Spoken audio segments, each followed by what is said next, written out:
Comment mettre en place une stratégie simple sur le SP500 et sur le Nasdaq? Alors à travers cette vidéo, bonjour à tous, c'est Erwan de Geneva Trade Center. Comme je vous le disais, à travers cette vidéo, on va regarder simplement comment on peut intervenir sur le Nasdaq avec quelque chose de très très simple. Donc je vous ai préparé une vidéo assez courte dans laquelle c'est une petite stratégie avec un exemple avec le carnet à la fin, naturellement pour voir un petit peu comment ça s'est concrétisé, puisque c'est quand même important de pouvoir voir comment on agit dans le moment où on est dans le trade. Alors, ce qui est important, c'est que pour prendre en considération cette stratégie, voilà, comment j'ai procédé, j'analyse le SP500, d'accord, puisque c'est le marché phare, d'accord, côté US. Par contre, je vais intervenir sur le Nasdaq, sur lequel on a un peu plus de volatilité. Voilà pourquoi, dans le titre, je vous marque voilà, SP500 et Nasdaq. D'accord. Donc on va utiliser également plusieurs outils, donc naturellement le market profile, comme les graphiques, vous allez voir, je vais avancer après dedans, on va utiliser la corrélation des marchés, super important quand on sait que le marché obligataire est souvent en corrélation négative avec les marchés actions côté US, donc ça nous amène à pouvoir contrôler nos entrées, nos positions et à pouvoir suivre ça. Donc on aura un marché obligataire qui va aller dans un sens, on sait que forcément on aura le marché US, action en tout cas, qui devrait pousser dans l'autre sens. Ok. Naturellement, l'analyse des volumes, le temps et la volatilité, ça je crois qu'il n'y a pas de surprise. On est dans un marché déséquilibré et on est en tendance de fond haussière. D'accord? Donc on va passer à la slide suivante, comme ça on va voir tout de suite à quoi ça ressemble. Voici vraiment le marché, l'analyse technique, graphique à la base et la situation comme elle s'est présentée.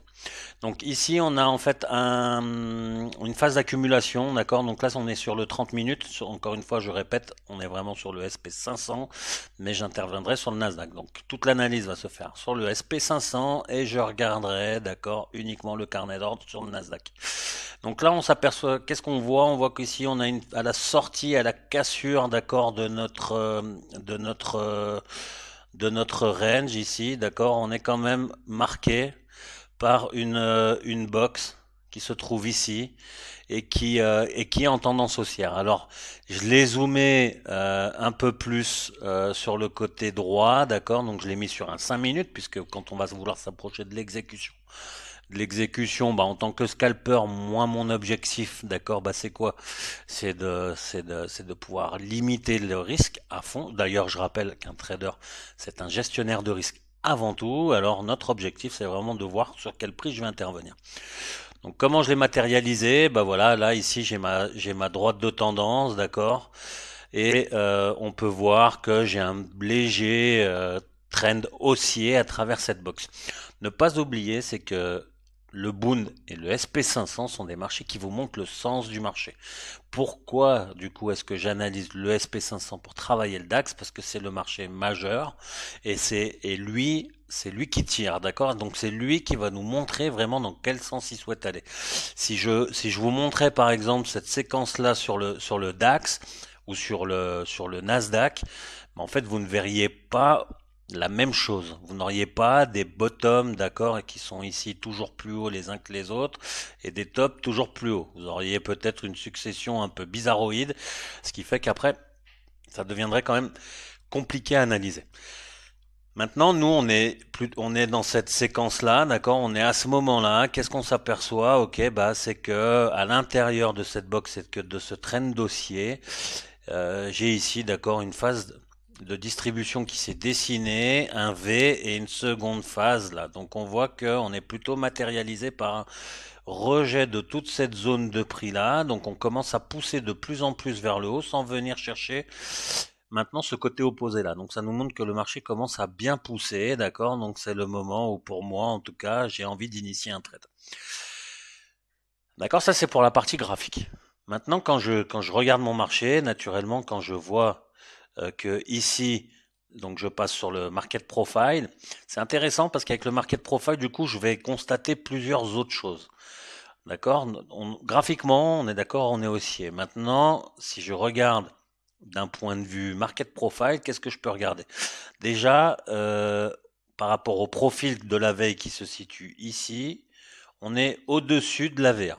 D'accord? La VA étant ici, si je vais à droite, J'ai zoomé, d'accord, pour qu'on puisse mieux voir les choses et les lettres également. On s'aperçoit que le haut de la VH de hier, elle est là. Et on a une tendance haussière au-dessus, donc ça veut dire qu'on a un marché qui est déséquilibré, qui nous montre qu'on a cassé le profil de la veille et on passe du temps vraiment au-dessus. D'accord? Donc ça nous montre vraiment une intention sur une impulsion haussière. Maintenant, c'est quelque chose que j'ai réalisé, c'est une analyse d'une séquence qui s'est passée ce matin, on est le 12 juin. Euh, je vous inviterai à regarder ensuite la suite des événements, hein, comme ça vous confortera un petit peu dans l'analyse. Ok, donc je sais que cet après-midi, 14h30, il y a des news, donc c'est normal. Je m'attends pas non plus à une impulsion du marché. Peut-être qu'elle va se faire sur justement la news économique, donc du coup qui donnera l'impulsion et qui sera du coup le catalyseur de ce mouvement. Euh, Comme je vous le montrais, regardez, donc je vais revenir exprès dans le slide d'avant. Si je regarde ici, d'accord, quand on sait que le marché fait des cycles, ça j'en ai suffisamment parlé, euh, ça veut dire que là, d'accord, j'ai ma box avec mon trend haussier. Théoriquement, on devrait avoir un cycle qui devrait s'opérer de cette manière-là. Maintenant, le delta entre ici et ici, hein, regardez le nombre de points qu'on a. On a 40 points sur l'USP. 40 points, c'est quand même beaucoup, d'accord? Alors, il peut aller les chercher assez rapidement, mais c'est quand même un gros mouvement. Donc, à quoi faut s'attendre? Ben, à un moment donné, sur le carnet d'ordre, quand ce sera vraiment le bon mouvement, c'est que au moins les contrats futurs US seront ouverts, donc il sera au moins 14h20, voire le cash 15h30. 15h30. C'est à mon avis dans cette période-là, on aura l'impulsion pour aller chercher plus haut, pas avant. Donc là, je m'attends déjà à scalper toute cette zone. Ok. Euh, pour revenir sur le market profile, quand je suis ici, voilà, le slide d'après. Qu'est-ce que je vois en complément? D'accord, j'ai vraiment un tas d'indicateurs qui me montrent que le marché est en tout cas de pousser à la hausse. En tout cas, je rappelle que c'est comme ça que je dois le voir parce que je n'ai pas intérêt à essayer d'imaginer ce qui peut se passer. Je suis pas un Merlin l'Enchanteur. Ce qui est important, vous devez vraiment prendre ce que le marché vous montre. Là, ce qu'il me montre, c'est qu'il a en plus cassé ses plus hauts. Il a cassé toute une zone depuis 4 jours. Ok, il est en train de la casser gentiment. Avec ici ce qu'on appelle un inside day. Regardez, on a un grand jour, ça c'est les profils de la journée. Ici, un petit jour qui ne dépasse pas, d'accord, de chaque côté la veille. Donc là, on a un inside day. L'inside day, je rappelle que la stratégie, elle consiste à, dès qu'on va avoir cassé soit le plus haut, soit le plus bas, d'accord, du jour là, qui enveloppe le petit, on va rentrer dans le sens de la cassure. Ici, je constate en plus ma légère impulsion haussière, donc je vois que vraiment on commence à pousser là-haut. Ok, donc les achats sont à favoriser dans ce moment-là. Le potentiel, quand on a un inside day, bah, c'est d'aller chercher l'ensemble des points qui caractérisaient le range, d'accord, de la journée qui enveloppe la petite. C'est-à-dire que là, le range de cette journée-là, on est à 55 points. Ça veut dire que théoriquement, on peut aller chercher 55 points au-dessus du plus haut ici, qui était à 4000, 5380. Ça nous amène dans la zone des 5435, d'accord, j'ai pas été très précis quand je vous ai tracé ça, 5445. Ça va être la target, d'accord, qu'on peut aller viser. Si on regarde, ça matche quand même plutôt bien avec notre scénario là, puisqu'on voit que graphiquement parlant, on va aussi chercher les 5435. Hein. Donc pour moi, il n'y a aucun problème à aller chercher ce prix-là. Maintenant, le tout, ça va être quand. Donc moi, j'aime bien capitaliser un petit peu avant que l'impulsion se fasse. Ça me permet de pouvoir engranger quelques sous. Et puis après, quand tu auras l'impulsion cet après-midi, bah voilà, là, je rentrerai un peu plus agressif du coup sur le marché. L'autre point important qui est à noter, c'est que voilà, corrélation avec les marchés, naturellement, SP500 et Bund, comme je le rappelle, ils sont corrélés normalement négativement. Si ça n'est pas le cas, ça va pas m'intéresser de travailler avec de la corrélation. Il y a des jours où ça ne se passe pas comme ça. Là, maintenant, quand je regarde, j'ai deux marchés parfaitement corrélés, sauf que c'est dans le négatif. Ça veut dire quoi? Que quand je vais avoir un SP500 qui monte, je vais avoir un Bund qui devrait baisser. Ok. Donc là, maintenant, si j'analyse mon Bund, ok, on voit qu'ici, j'ai une belle box, ok, et que j'ai eu la cassure et un pullback, et là, on est en train de pousser gentiment à la baisse. Voilà. Ça veut pas dire qu'on va pas aller rechercher des prix plus hauts, ok. Ça veut juste dire simplement que, en tout cas, on a un cycle qui commence à s'inverser. Ce qui m'intéresse encore une fois fortement, puisque si mon Bund baisse, je devrais avoir l'impulsion haussière sur mon SP500. Ok, donc je vais revenir quand même sur la slide ici, comme ça on va regarder ça et je vais mettre le carnet d'ordre. Alors ça va aller assez rapidement, d'accord? Donc j'interviens sur le Nasdaq. Je suis acheteur, d'accord, à 12 266,50. Ok, je mets déjà la vidéo comme ça avance puisque le trade va durer assez longtemps. Ok, 3 minutes 30. Alors sur le Nasdaq, c'est assez compliqué. La seule chose qu'on peut d'essayer d'imaginer un petit peu la profondeur de marché avec le carnet d'ordre, puisque bah, vous voyez, c'est quand même un marché qui est blindé d'algorithmes. Donc ce qui va m'intéresser, c'est de voir où sont placées les liquidités. Ok, et là, concrètement, alors, hop, là j'avais ça. C'est parce que je voulais après passer sur le SP500. Donc on va regarder en même temps. Voilà, là on est sur le SP500, d'accord? Qu'est-ce qu'on peut constater? C'est les liquidités. Regardez, c'est ce que je cherche en fait en scrollant de cette manière-là. Et là, je vois que côté, si je reviens légèrement en arrière, voilà, côté acheteur, regardez, on n'a pas de quantité qui dépasse les 100 quasiment. On est en dessous de 80, voire dans des moyennes de 50. Le marché est asséché en bas. Par contre, en haut, j'ai un tas de liquidités. Euh, Jusqu'en tout cas, jusqu'à ce prix-là, ouais, 5400. Après, naturellement, au-dessus, on voit pas. Pour l'instant, les intentions, on voit que justement, les intentions du marché ne sont pas claires pour aller plus haut que ce prix-là.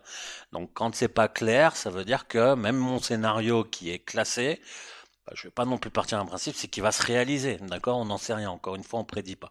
Pour moi, tant qu'on va rester juste au-dessus de ce prix-là, au-dessus de 5382, on aura toujours des bottoms toujours plus hauts. Donc, ça symbolisera toujours, en tout cas, ma poussée haussière. Ok, dès qu'on passera en dessous, par contre, j'aurai tout de suite une autre mentalité.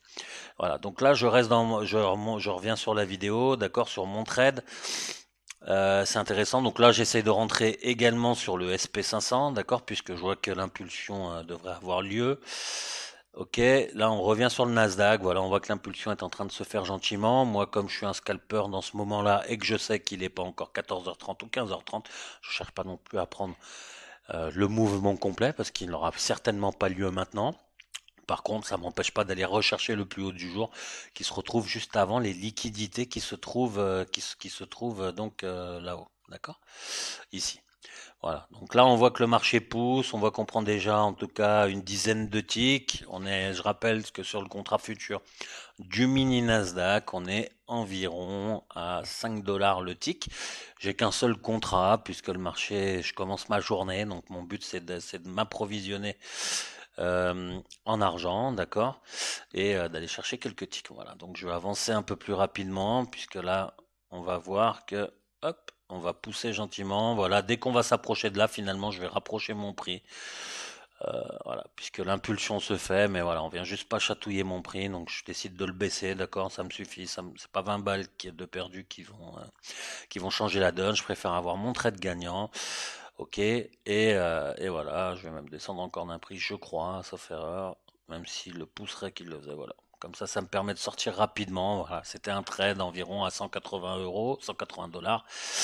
Voilà donc comment ça se passe. Ok, voilà comment j'ai travaillé un petit peu cette zone-là, d'accord. Donc c'est toujours intéressant de voir ça. N'essayez surtout pas, encore une fois, de vous mettre à contrario du marché. Il n'y aurait rien de pire que d'essayer de shorter, même si on voit qu'il y a quand même des mouvements de short à prendre, hein, certainement. Mais moi, je favorise toujours le sens de la tendance majeure, à savoir que c'est haussier.